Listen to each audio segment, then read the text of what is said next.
Easter is the biggest church day of the year. But for many who've been hurt by the church, it is also the hardest because everyone expects you to celebrate, but inside you're carrying questions of grief or anger. So today, I want to talk about how to navigate Easter when your faith is still alive, but your relationship with church is complicated. I'm a licensed therapist and an ordained minister. And I want to give you something practical today, a way to move through this weekend that takes care of your spirit, your emotions, and your mental health. First, let me name something that people never say out loud. Sometimes the hardest part about dreading Easter is the shame about the dread.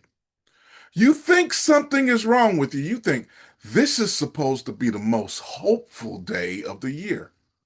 But why am I feeling so anxious? But nothing's wrong with you. Here's what's really happening. Easter is the highest attendance Sunday in the church calendar, which means it carries enormous social and emotional pressure. If you stepped away from a church, or you're in the process of doing so, Easter is often the moment when that decision can become visible. People notice you're not there. Family members ask questions, and sometimes you feel the weight of a seat that you used to belong to. Now, let me say something clearly. For many people, Easter services are beautiful and they're meaningful. There are a lot of people who actually reconnect with their faith that day. And there are families that find a lot of hope. But if you have been wounded by church systems, Easter can carry a weight that other people in the pew might not quite understand. A song that lifts someone else up may bring tears of your eyes or a moment in which you felt shame. An altar call that inspires someone to come forth in faith might remind you of a moment where you felt exposed or where you felt silenced or devalued. And sometimes Easter can get turned into an obligation instead of an invitation. Instead of resurrection bringing freedom, people can often feel pressure. And when someone is grieving what a church did to them, then that grief gets reframed as spiritual failure. But it's not failure, it's a wound, and wounds do not heal according to the church calendar. So let me say a few things that you don't owe anyone this Easter. Number one, you don't owe anyone how you spend Sunday. I'm doing something different this year. That's a complete sentence. You don't have to defend it. You don't have to theologize it. You don't have to make someone else comfortable about it. You also don't owe anyone a performance of being okay. If you're sad, you're allowed to be sad. If you're grieving, you are allowed to grieve. If you're angry, you're allowed to be angry. You don't have to smile pretending that everything is fine. Here's another thing. You don't owe anyone forgiveness on their timeline. Sometimes people say, hey, it's Resurrection Sunday or it's Easter Sunday. Can't you just let it go? Forgiveness is not something people get to schedule for you. And that's not an easy thing to understand. I often talk about forgiveness having a decisional component and an emotional component. And sometimes part of that forgiveness is you're getting healing from the wounds that you have experienced. And finally, you don't owe anyone access to your spiritual journey. Where you are with God right now is between you and between God. You don't have to update relatives. You don't have to justify your faith to people who weren't there when your wound was experienced. This isn't about isolating yourself from people. It's about being wise as to who has access to the tendermost parts of your heart and your life.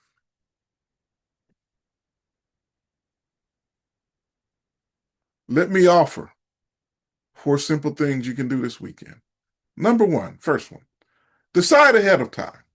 Don't wait till Easter Sunday morning. Make your decisions about church, family, how you're going to spend your time. Because when you do that, you move the decision out of the emotional moment and the pressure of the weekend and into a calmer place of clarity.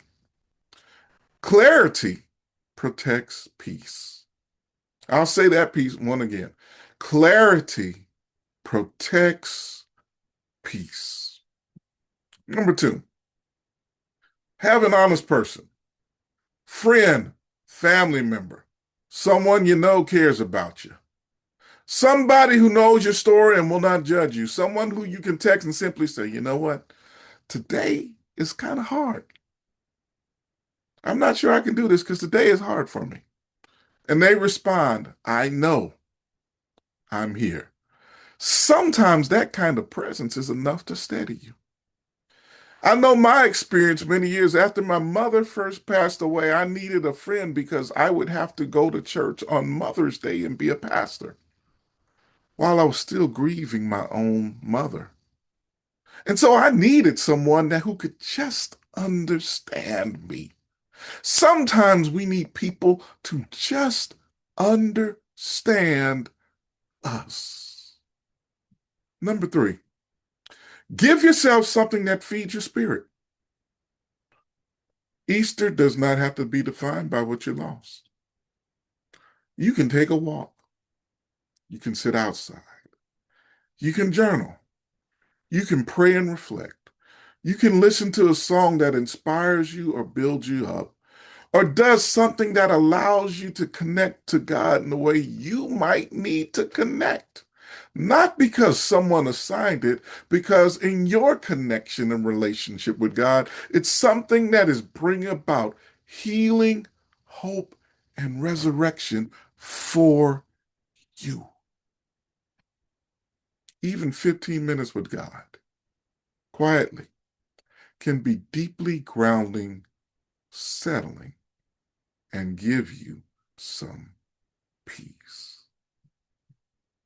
Number four, allow the experience to be complicated.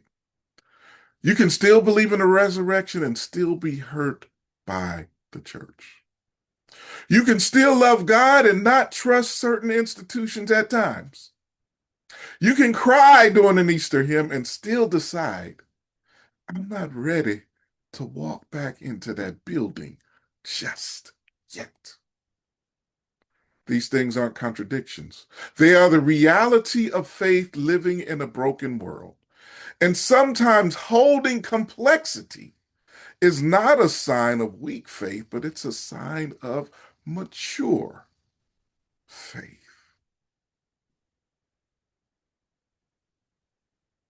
So let me speak to you not just as a therapist, but also as a minister. Because I don't want you to only survive Easter or Resurrection Sunday. I actually want you to remember what it means. At its core, the resurrection is the story of something that looked completely dead coming back to life. On Saturday, Silent Saturday, like I like to call it, the disciples thought everything was over. Their teacher was gone. Their hopes were buried. They were hiding, worried about death threats coming to them. The future that they had hoped for and imagined had collapsed. But Sunday came, and the story was not finished. So if you're in a season where your faith feels buried, where the church community you loved is gone, where the God that you once experienced can feel distant, I want you to hear something. That's not the end of your story. Sometimes things have to die before they can be reborn into something healthier. Sometimes a version of faith built on fear, on performance, on pressure has to collapse so that something deeper, built on grace, built on trust, built on hope, and built on freedom, can grow. A faith that is more honest, more resilient, and more truly yours. You may not be losing your faith, you may be refining it. And as painful as that process can be, it is still holy work. Even if nobody in a pulpit is telling us that. God has not abandoned you. Sometimes God is doing something new in places where old structures have fallen apart. So, this Easter, this Resurrection Sunday, take care of yourself, your mind, your heart, your spirit, and your body. Decide ahead of time. Reach out to one safe person. Give yourself something that feeds your soul. And allow the experience to be complicated because sometimes faith can be a little bit complicated. Struggling this weekend does not mean that you're failing in faith. You just may be in the most honest season of faith in your life. And I like to say this, there's always something sacred about being honest before the Lord. Next week, I want to talk about the day that nobody preaches about. Not Good Friday, not Easter Sunday, but Saturday, the day that disciples sat in silence, not knowing what comes next. If you've been living in that kind of Saturday season for a while, this conversation is for you. Please subscribe so you don't miss. Take care and have a wonderful day.